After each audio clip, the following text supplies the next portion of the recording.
Hello दोस्तों, कैसे हैं आप लोग।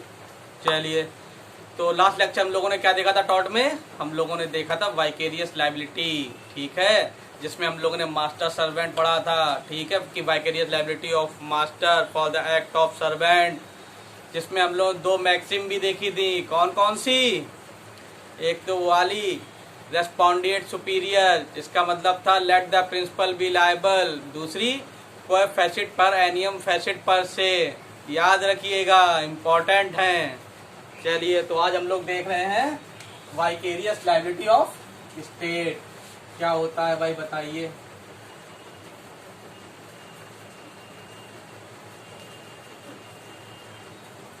वाइकेरियस लायबिलिटी ऑफ स्टेट, तो क्या जैसे सर्वेंट जो है, सर्वेंट के एक्ट पे मास्टर लायबल होता है, ऐसे भी अगर कोई गवर्नमेंट एम्प्लॉय है, वो कोई टॉर्ट कर रहा है, तो क्या वो भी लायबल होगा? बताइए। बिल्कुल लायबल होगा। तो ये कहाँ दिया हुआ है? अगर हम रिटन टेस्ट की बात करें कि ये लायबिलिटी वाली बात कहाँ दी है, तो डायरेक्टली हमें कहीं नहीं मिलेगा। क्या मिलेगा? हमें सबसे पहला इसमें देखना पड़ेगा आर्टिकल 300 कॉन्स्टिट्यूशन ऑफ इंडिया। क्या बोलता है कि अगर गवर्नमेंट ऑफ इंडिया को केस करना है या गवर्नमेंट ऑफ इंडिया के खिलाफ केस करना है, तो in the name of union of India, union of India के नाम से होगा। और किसी स्टेट गवर्नमेंट के खिलाफ केस करना है तो बताइए। यस, उस स्टेट के नाम से, स्टेट ऑफ, अगर यूपी है तो यूपी, जो भी कुछ स्टेट के नाम से आपने लॉ में केस देखे होंगे ना, तो आर्टिकल 300 की वजह से ही ऐसे लिखे होते हैं। तो गवर्नमेंट के ऊपर कैसे केस करें, ये सिर्फ आर्टिकल 300 में दिया हुआ। कैसे करें नहीं, सिर्फ ये दिया हुआ है किस नाम से होगा, ठीक है। तो अब इसमें तो vicarious liability of the state की तो कोई बात ही नहीं की गई, तो कहाँ की गई है? तो मैंने देखा कि जो आर्टिकल 300 है कॉन्स्टिट्यूशन ऑफ इंडिया का, वो कहाँ से लिया गया है। तो मैंने जब मालूम किया तो मुझे पता चला कि section 176 of government of India act 1935 से लिया गया था। इसमें भी यही बात लिखी हुई थी कि अगर गवर्नमेंट ऑफ इंडिया के ऊपर केस करना है तो यूनियन ऑफ इंडिया का, मतलब कुछ अलग नहीं था, सेम लिखा था जो आर्टिकल 300 में लिखा हुआ है, सेम एज आर्टिकल 300। तो फिर मैंने इसमें भी कुछ नहीं मिला, तो इससे पहले के एक्ट चेक किए तो कौन सा देखा, section 39 of government of India act 1915। इसमें क्या था? इसमें भी बिल्कुल सेम था, मतलब 1915 के एक्ट से उठा के 1935 में रख दिया गया, 1935 से उठा के आर्टिकल 300 में रख दिया गया। आप लोग को पता भी होगा कि गवर्नमेंट ऑफ इंडिया एक्ट 1935 से 70% चीजें उठा के ऐसे ही कॉन्स्टिट्यूशन ऑफ इंडिया में रख दी गई, बिल्कुल सेम है। वो कहीं ना कहीं गवर्नमेंट ऑफ इंडिया एक्ट 1935 में दी हुई थी। तो फिर क्या हुआ, अब इसमें भी काम नहीं चला, तो हमने एक और एक्ट उठा के देखा। अभी सब समझ में आ जाएगा आपको, ठीक है, परेशान मत होइएगा। Section 65 of government of India act 1858, इसमें क्या दिया हुआ था? इसमें हमारे काम की चीज दी हुई थी। इसमें दिया हुआ था कि secretary of the state, secretary of the state for India, अगर हमें secretary of the state for India को अगर ऊपर केस करना है, तो उसकी टॉर्टियस लायबिलिटी वैसी ही होगी जैसे ईस्ट इंडिया कंपनी की थी। बस 2 मिनट और रुक जाइए, बिल्कुल समझ में आ जाएगा कि हमने इतना सब क्यों लिखा और इस सब की बातें क्यों की। फिर से समझिए, आज के टाइम पे अगर हम देखें कि अगर vicarious liability of the state जानना चाहें, तो सबसे पहला आर्टिकल हमें देखना पड़ता है आर्टिकल 300, ठीक है। उसमें क्या लिखा हुआ है? उसमें लिखा हुआ है कि गवर्नमेंट ऑफ इंडिया के ऊपर केस करना है तो यूनियन ऑफ इंडिया के नाम से करेंगे, स्टेट गवर्नमेंट के ऊपर करना है तो स्टेट ऑफ, जो भी कोई स्टेट का नाम हो उस स्टेट का नाम लिख देना। तो इससे हमारा काम नहीं चला, तो हमने प्रीवियस एक्ट देखे। ठीक, प्रीवियस एक्ट देखे। प्रीवियस एक्ट क्यों देखे? प्रीवियस एक्ट इसलिए देखे क्योंकि इन्होंने कोई स्पेशली लॉ नहीं बनाया था इसके लिए। ठीक है, अगर हम आज के टाइम पे इंग्लैंड की बात करें तो इंग्लैंड के पास एक एक्ट है, एक्ट का नाम है crown proceeding act. Crown proceeding act 1947, जिसमें क्या दिया हुआ है? जिसमें ये दिया हुआ है कि अगर आपको स्टेट के खिलाफ, मतलब वहाँ की गवर्नमेंट के खिलाफ केस करने हैं टॉर्टियस लाइबिलिटी को लेके, तो आपको कैसे करने हैं, ये पूरे प्रोसीजर में दिए हुए हैं। ठीक है, अगर हम लोग वाइकेरियस लाइबिलिटी मास्टर और सर्वेंट के केस में, जो हम लोग ने लास्ट लेक्चर में देखा, उसके लिए भी लॉ इनेक्ट कर लिया है। कौन सा? वर्कमैन कंपनसेशन एक्ट इंडिया में, वर्कमैन कंपनसेशन एक्ट। लेकिन जब अगर हम इसकी बात करें vicarious liability of the state, तो पार्लियामेंट ने कोई भी लॉ नहीं बनाया अभी तक इसके ऊपर। ठीक है, जबकि लॉ कमीशन ने रिकमेंड भी किया था कि जैसे इंग्लैंड में क्राउन प्रोसीडिंग एक्ट 1947 है, ऐसा ही कोई लॉ इंडिया में भी बनाया जाए। लेकिन अभी तक पार्लियामेंट ने इस पर कोई लॉ नहीं बनाया। जब लॉ नहीं बनाया तो हमें फिर देखना पड़ा कि किस चीज से हम डील करते हैं अभी तक। फिर हमने देखा 1935, उसमें हमें कुछ नहीं मिला, सेम मिला। 1915, उसमें भी हमें सेम मिला जैसे अभी दिया हुआ है। फिर हमने गवर्नमेंट ऑफ इंडिया 1858 देखा, इसमें क्या था? इसमें ये दिया हुआ था कि सेक्रेटरी ऑफ द स्टेट, उस समय सेक्रेटरी हुआ करते थे ना, अगर आपको सेक्रेटरी ऑफ द स्टेट के ऊपर टॉर्टियस लायबिलिटी के ऊपर केस करना है तो वैसे ही होगा जैसे ईस्ट इंडिया कंपनी के ऊपर होता था। अब हमें ये जानना पड़ेगा कि ईस्ट इंडिया कंपनी के ऊपर कैसे होता था, ये जानना पड़ेगा कि नहीं। तो अगर हम 1858 इससे पहले की बात करें तो ईस्ट इंडिया कंपनी के ऊपर टॉर्टियस लायबिलिटी का एक लीडिंग केस था। कौन सा? Peninsular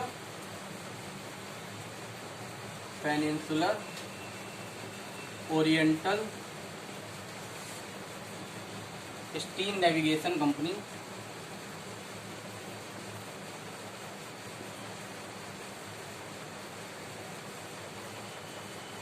versus secretary of the state for India, ये केस का नाम है। ठीक है, अब इस केस में क्या हुआ था? फैक्ट ऑफ द केस ये थे कि एक प्लेंटिफ का सर्वेंट था। ठीक है, वो तांगा गाड़ी लेके जा रहा था। ठीक, जब वो तांगा गाड़ी लेके जा रहा था तब क्या हुआ? एक डॉकयार्ड था, किडर पोर्ट डॉकयार्ड। कहाँ पे? कोलकाता में। अब कलकत्ता में जो डॉकयार्ड था वहां पे बड़ी बड़ी मशीनों से आयरन के रॉडे जो है वो इधर से उधर की जा रही थी। तो जब प्लेंटिफ का सर्वेंट तांगा लेके जा रहा था तो क्रेन के ऊपर से एक आयरन रॉड नीचे गिर गई, जिसकी आवाज से घोड़ा जो है वो बहक गया और जिससे एक्सीडेंट हो गया। प्लेंटिफ ने क्या किया? सेक्रेटरी ऑफ द स्टेट के ऊपर केस किया। क्यों? क्योंकि इन्होंने कहा कि वो आपका एम्प्लॉई है और आपका काम कर रहा था। ठीक है, कोर्ट ने इसमें क्या कहा? कोर्ट ने इसमें कहा हेल्ड लाइबल। उस समय कौन था? East India company. तो ईस्ट इंडिया कंपनी को टॉर्टियस लायबिलिटी के लिए लाइबल किया था। इसमें जज साहब कौन थे? इसमें सीजे पिकॉक। इन्होंने एक बात और बोली थी इसमें, और जो इन्होंने इस केस में हेल्ड किया था, ये वाइकेरियस लायबिलिटी ऑफ स्टेट का लैंडमार्क केस है। ठीक है, आज भी हम इसी को फॉलो करते हैं। क्या बोला था कि फंक्शन ऑफ द स्टेट है, उनको हम दो पार्ट में बांटेंगे। किस किस में? सोवरिन फंक्शन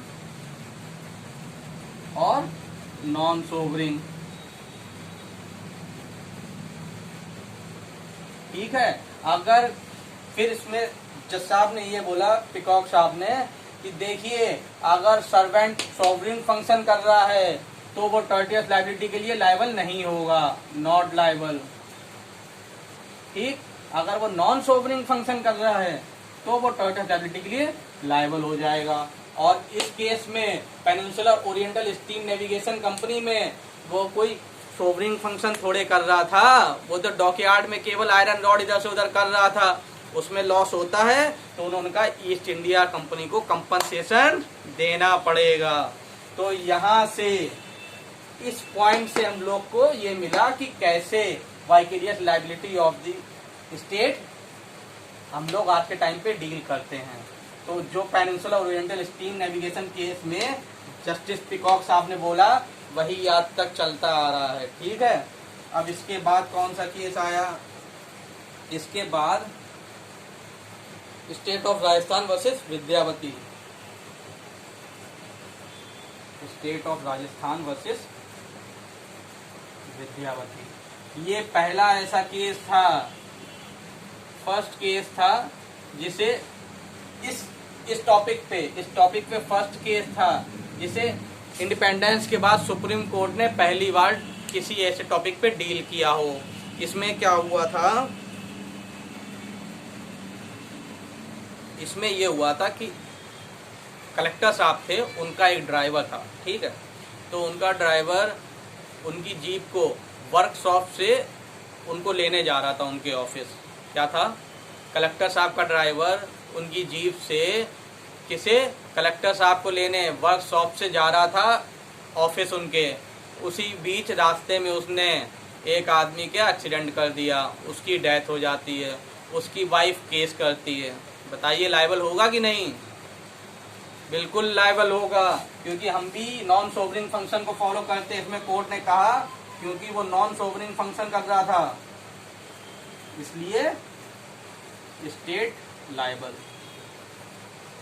ये पहला केस था। उसके बाद दूसरा केस कौन सा आया, कस्तूरी लाल वर्सेस स्टेट ऑफ यूपी।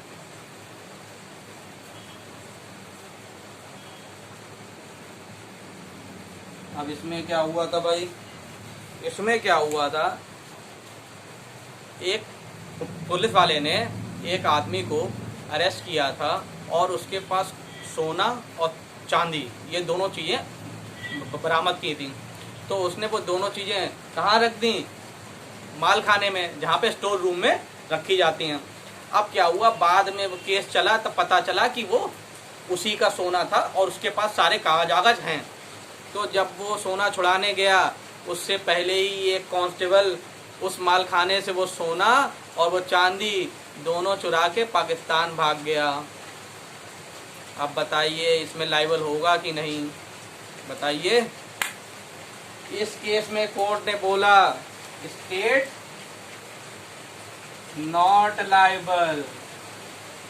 ठीक है, ध्यान रखिएगा, कस्तूरी लाल वर्सेस स्टेट ऑफ यूपी ने कोर्ट ने बोला क्योंकि वो पुलिस वाला सोवरिंग स्टैट्यूट, जो स्टैट्यूट ने उसे लॉ काम करने के लिए कहा है वो कर रहा था और उस समय उसकी कोई लायबिलिटी नहीं है कि और कोई लेके भाग गया।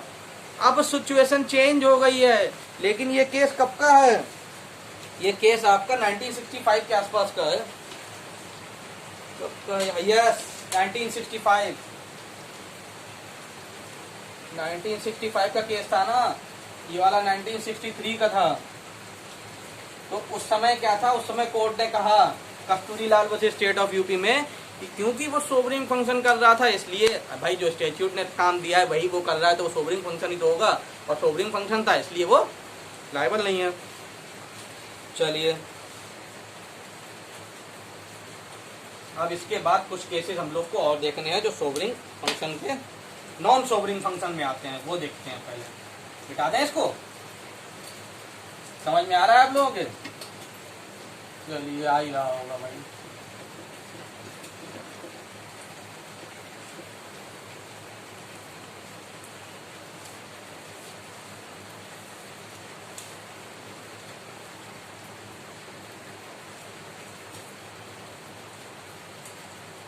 Non sovereign function. अब नॉन सोवरिंग में केसेस हम लोग को देखने कि कौन कौन से केसेस में, भाई केसेस में ही तो कोर्ट ने बताया कि कौन सा सोवरिंग है कौन सा नॉन सोवरिंग है। पहला श्याम सुंदर versus state of Rajasthan.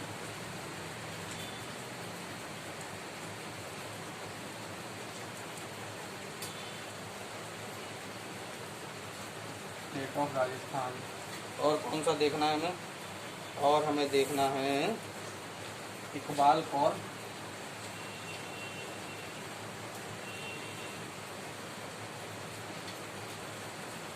Chief of army staff.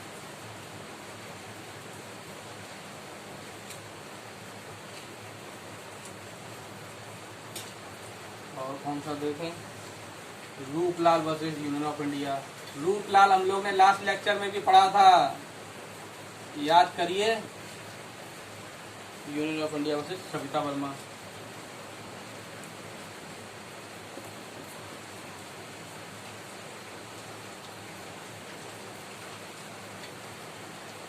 चलिए उतने ही है।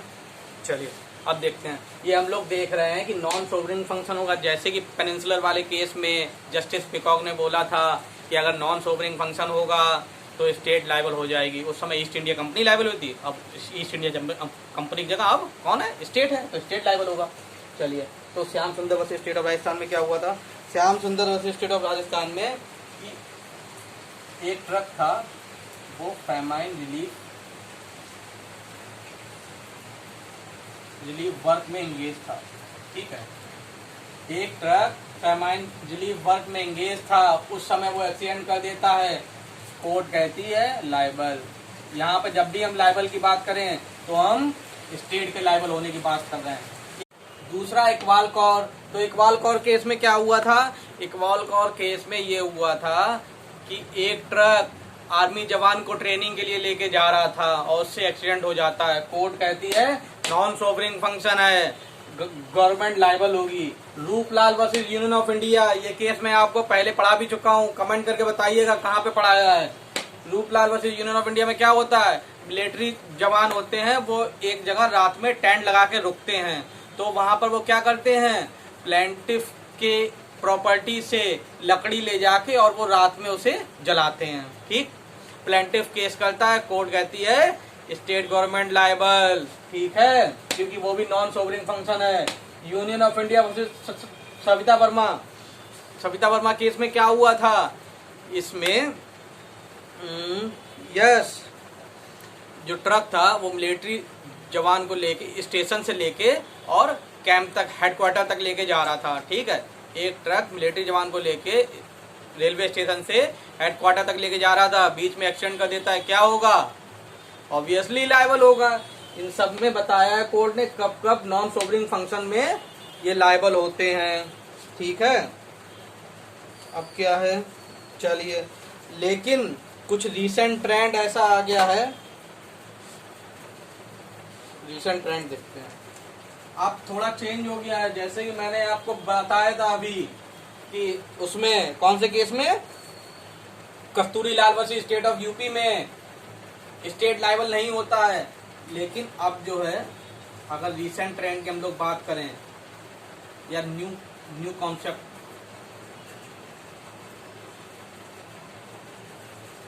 New concept of vicarious liability of the state, ये क्या हो गया है, देखिए इसमें कुछ केसेस देखते हैं।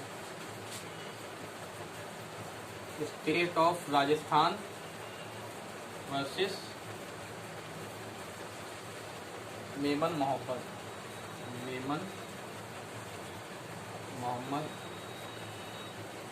और कौन सा है, PUDR public union for democratic right versus police commissioner Delhi,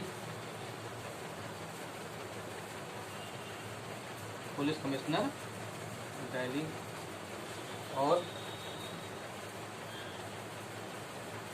Sebastian M होंगरे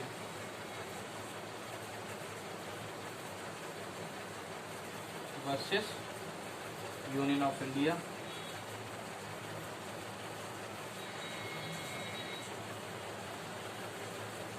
Bhim Singh and दुदलसा। ये दोनों अलग अलग केसेस हैं, दोनों ही पढ़े ना आपने, दुदलसा।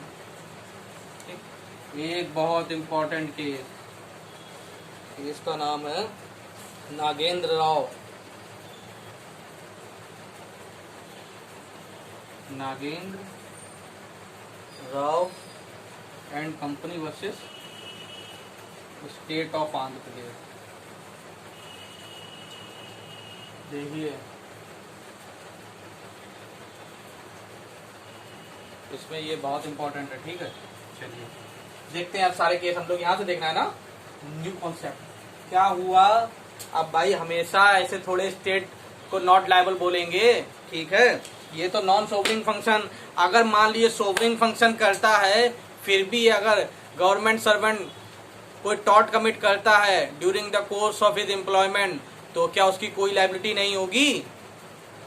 तो ये व्यू जो था कोर्ट का चेंज होता गया समय के समय। चलिए हम लोग केस देखते हैं फिर समझ में आएगा। State of Rajasthan versus Mohammed Menon में क्या हुआ था। कोर्ट ने ये बोला, देखिए अगर आप कोई भी प्रॉपर्टी सीज करते हैं, गवर्नमेंट से बोला कि आप या आपके सर्वेंट अगर कोई भी प्रॉपर्टी सीज करते हैं तो आप बेली के पोजीशन पे आ जाएंगे। फिर अगर उसमें कोई भी नुकसान होता है तो आपको कंपनसेट करना पड़ेगा। उसमें के केस में क्या हुआ था, कस्तूरी लाल में इन्होंने प्रॉपर्टी सीज की और बाद में वो गायब भी हो गई। कोर्ट ने क्या बोला कि स्टेट नॉट लायबल, लेकिन यहाँ पर कोर्ट ने उस चीज को ओवर रूल कर दिया, चेंज कर दिया। कहा कि एक बार आपने कोई प्रॉपर्टी सीज की तो आप किस पोजीशन में आ जाएंगे, बेली की पोजीशन में। फिर अगर उसमें कोई नुकसान होता है तो एज ए बेली आप लायबल होंगे और आपको कंपनसेशन देना पड़ेगा। चलिए PUDR versus police commissioner of Delhi में क्या हुआ था। इसमें इन्होंने फायरिंग की थी, ठीक है। एक मॉब को कंट्रोल करने के लिए, भीड़ को कंट्रोल करने के लिए पुलिस वालों ने फायरिंग कर दी। पुलिस वालों ने फायरिंग की तो एक इनोसेंट पर्सन उसमें इंजर्ड हो गया।